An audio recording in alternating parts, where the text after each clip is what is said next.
Coming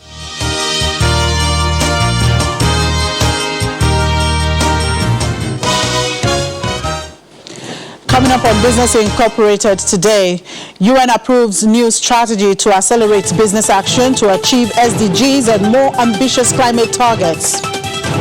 AFDB working to relieve Sudan's $400 million debt. And South Africa's inflation rate tumbles to a 16-year low in December. Hello and welcome, and thank you for joining us on the program. I'm Chimezie Obi Iwago. First, let's check with the numbers. And here in Africa, major markets were mostly positive at intraday, except Nigeria's NSE, which declined 0.09%, reversing the positive sentiment seen in early morning session. On the flip side, South Africa's JSE index advanced 0.22%, while the EGX 30 in Egypt rose 0.65%. Kenya's market closed Wednesday's session negative. Well, it was a different picture in the Middle East, where major markets were in the red at intraday. Markets in the UAE took the heaviest hit. Dubai's main index shaved off 2.03%, while the Abu Dhabi index declined 1.14%. Elsewhere, the Qatari index was lower by 0.46%. Only the market in Saudi Arabia was positive at intraday, up by 0.20%. And in Europe, stocks opened higher today amid optimism as President Joe Biden takes office. Let's talk to Chelsea now. Hello, Chelsea. Good afternoon. Well, global stocks have set record highs after the inauguration of new U.S. President Joe Biden. How are stocks trading there in Frankfurt?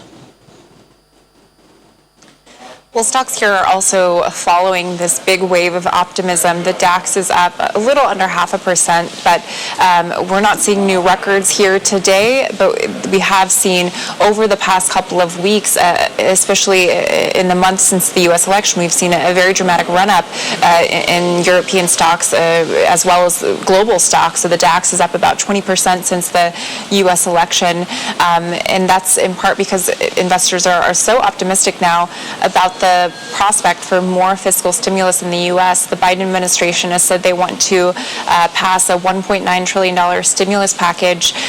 Since they do now have control of both the House and the Senate, it looks like that's something that they will be able to do quite quickly. That would obviously be quite good for the U.S. economy, and as a result, the European economy could really benefit from that as well. So we are seeing a lot of economic optimism as well as just the relief of having a more amenable partner in the White House now.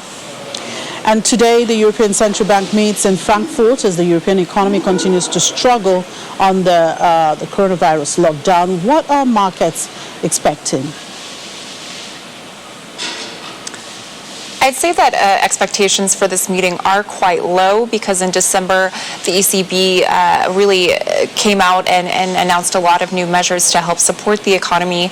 So investors do believe that the ECB will sort of take a breather this month, but we are looking for the European Central Bank to basically confirm that it is still ready to add more stimulus to the economy, that they are ready to potentially elongate to extend the measures they have in place if needed, because the European economy is getting hit by these lockdowns that are in place across Europe. It likely means that some of these forecasts that we had seen this year for recovery in the European economy, the ECB had been looking for potentially a 4 to 5% jump in growth this year. All of that is really imperiled now by these lockdowns, by the difficulties that countries are facing in containing the coronavirus. So the ECB likely is going to signal that it's still there, that it's still ready to pump more money into the economy, and that would be a comfort for investors.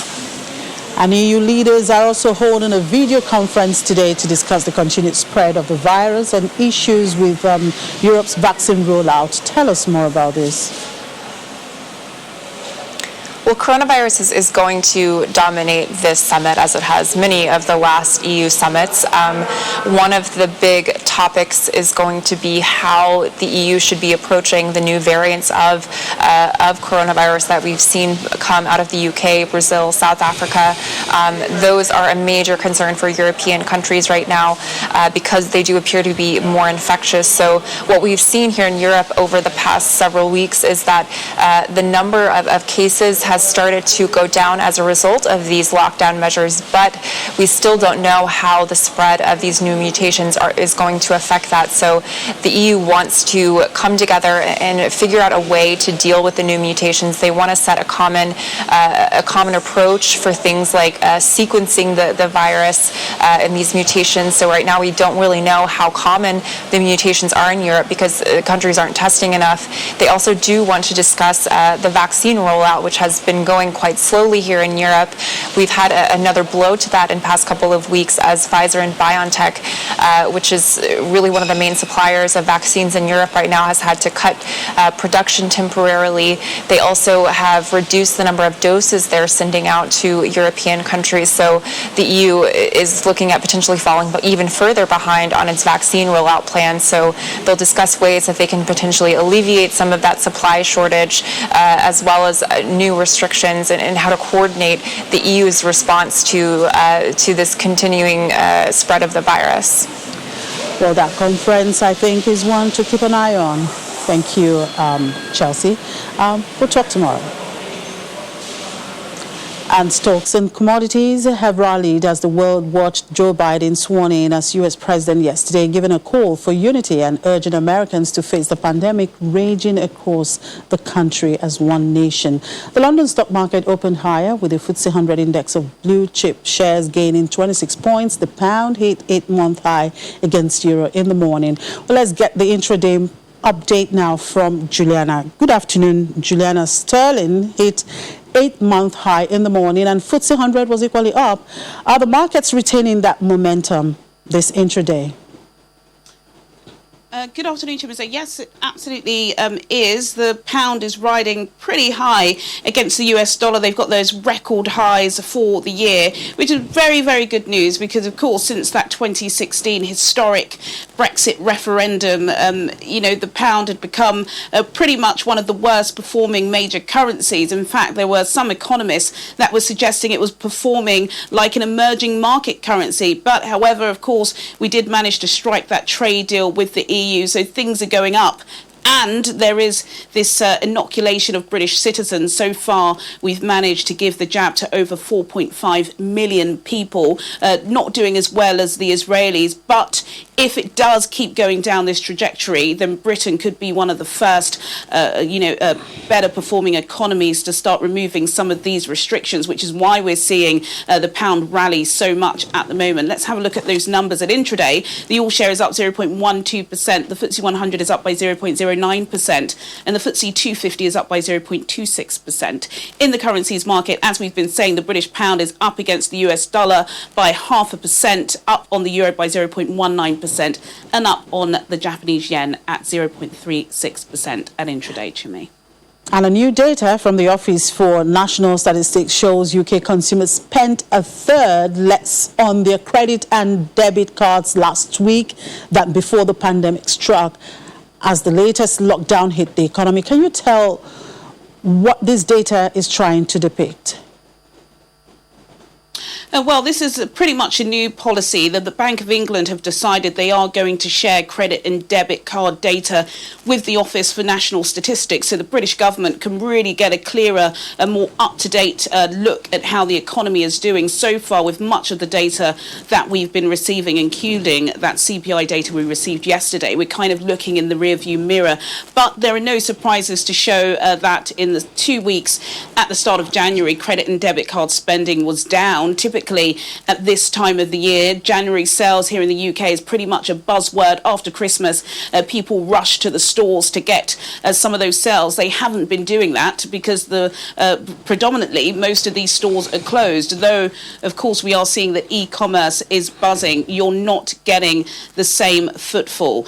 So we are going to get retail sales figures tomorrow. That is also going to give us a clear indication of just how people are spending. easing. So it's not great news, but there is a little bit of positive news, which is what we received yesterday from Andrew Bailey, the Bank of England governor. He does say that even though we are heading for a double dip recession here in the UK, he doesn't think the impact of this third national lockdown is going to be as bad as it was in April when we had that contraction that we hadn't seen in this country for 300 years. But no surprises, Jimmy, that people are keeping their pound sterling in their cards in the back of their wallets because people are afraid to spend at the moment.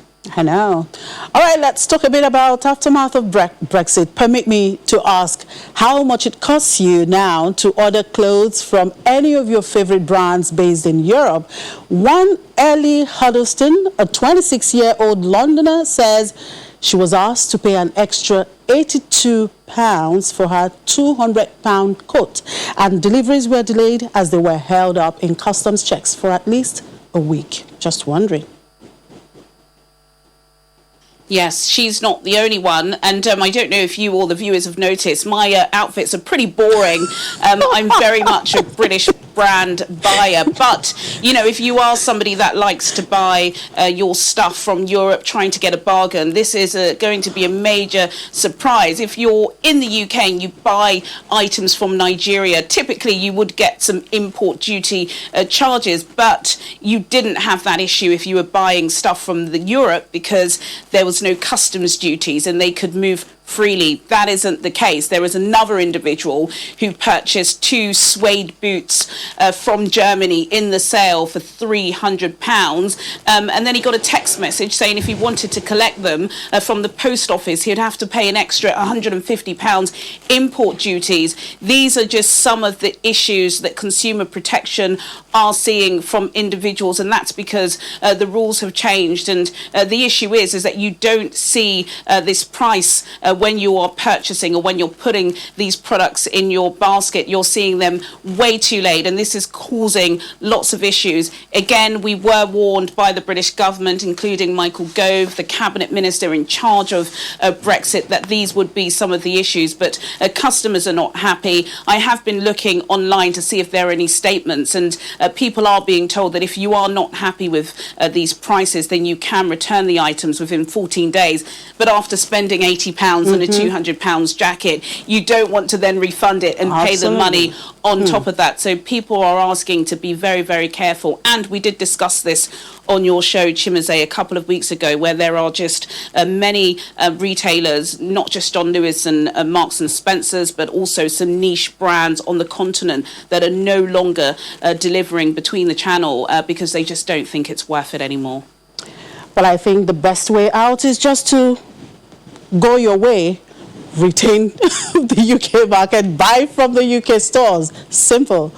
All right, let's keep an eye on those retail sales numbers coming out tomorrow, so we'll talk. Thank you, Jimmy. And shares in Asia Pacific rose today after stocks on Wall Street sailed to record highs as U.S. President Joe Biden was sworn into office. The Shanghai Composite in mainland China rose 1.07%, while the Shenzhen Component advanced 1.95%. Hong Kong's Hang Seng Index lagged the broader region, slipping 0.5%. In Japan, the Nikkei 225 rose 0.82%, while the Topix Index advanced 0.6%. South Korea's Kospi advanced 1.49%. Shares in Australia edged higher on the day, with the S&P ASX 200 up 0.79%. And the U.S. stock futures edged higher in early morning trade after the major averages hit record highs on Inauguration Day. Dow futures rose 64 points, while S&P 500 futures and Nasdaq 100 futures also both traded in mildly positive territory. U.S. equities rose to record highs on Wednesday as the latest batch of strong corporate earnings rolled in as Biden was sworn in as Commander-in-Chief. The Dow Jones Industrial Average rose more than 250 points to close at a record. Microsoft had the most positive impact on the Dow, adding 52 points to the index. And on global oil market, prices slipped earlier today after industry data showed a surprise build in U.S. crude inventories that reignited pandemic-led demand concerns, but stimulus hopes in the United States limited the downturn in prices.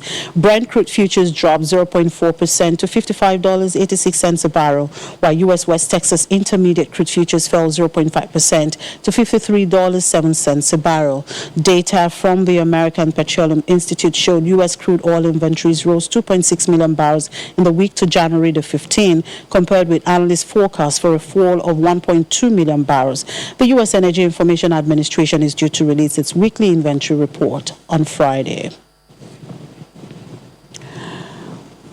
And domestic commodities market update is next.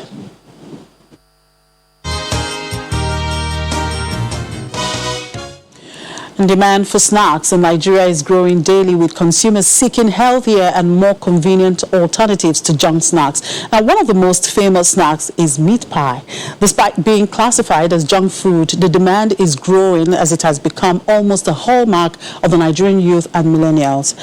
Studies show that price is a major factor which affects the demand for meat pie by consumers.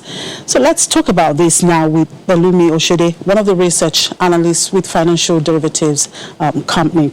Balumi, good afternoon. Thank you for joining us. Now, the price of one piece of meat pie in Nigeria is currently 350 naira, I guess. Now, this is 16.7% above the price a year ago. Food inflation in 2020 rose to approximately 20%. So why has the price of meat pie not increased at the same pace as the rate of inflation? And what do you think will happen to the demand for this commodity in near term? So the same size of meat pie that you would buy today at 350 naira is the same that you would have bought for 200 naira, 2019, early 2020. This shows about 16% increase. And if we put the inflation numbers that came in December, it shows that food inflation numbers is actually 20%. If we just directly see the impact of food inflation on meat pie, we expect it to be sold at 316 naira. This is a 10 naira difference, which is 3.3%. So I would say that the price of meat pie is actually reflective of the food inflation numbers, although this slight difference is shown in the quality of what we buy today. Meat pie is not as meaty as it used to be anymore. There have been other things that even now you see more of sweet potato inside the meat instead of meat pie like you used to have it. And also I believe that some of the producers or the suppliers have actually bear a little of the cost so that the price can be affordable and reasonable in the market. So this has affected, this shows that the price of meat pie is actually reflective of what it is, food inflation in Nigeria currently. Now, the restrictive policies designed to conserve foreign exchange has led to a depreciation in the value of the naira in the parallel market, with its attendant effect on the price of meat pie. What do you think will happen to the price and demand of this commodity if the current exchange rate trend continues?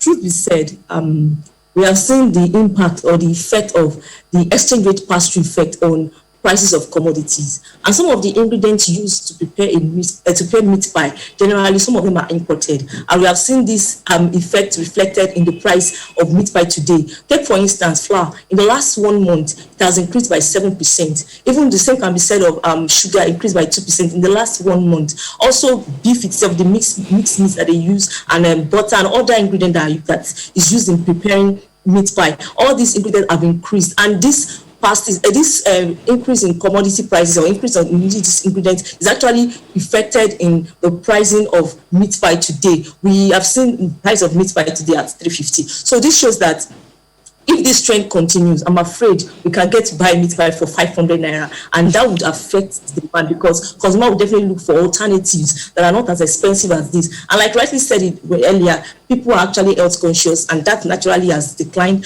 affected the demand for meat pie. However, if this exchange rate forex rationing and all that persists, meat pie might eventually rise as high as 500 naira in the market. Then I don't have to buy it. Anyway, when we look at the difference between the supermarket price, 350, And then the street price that could go for 200 of a meat pie, it's not negligible.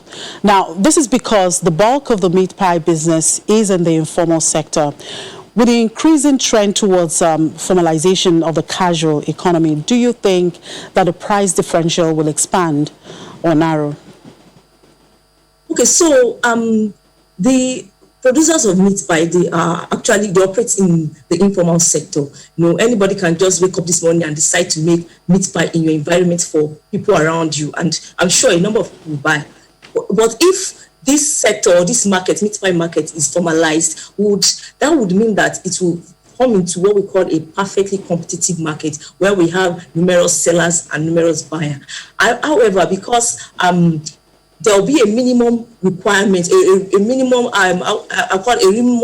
requirement by producers in terms of quality control, because anybody can decide to make meat pie at your own node, decide what you want to put into it. But if it is formalized, there will be a sort of quality control, and this will affect the cost of production. It will sort of synchronize and be even over all suppliers. So eventually, the forces of demand and supply will be the dictator of what the price of meat pie will be. So definitely, the price of meat pie, the difference between what you have on the street and what you have in the supermarket will erode largely, and it should sort of unify. That it will be uniform across all the suppliers of meat pie. That is what will happen.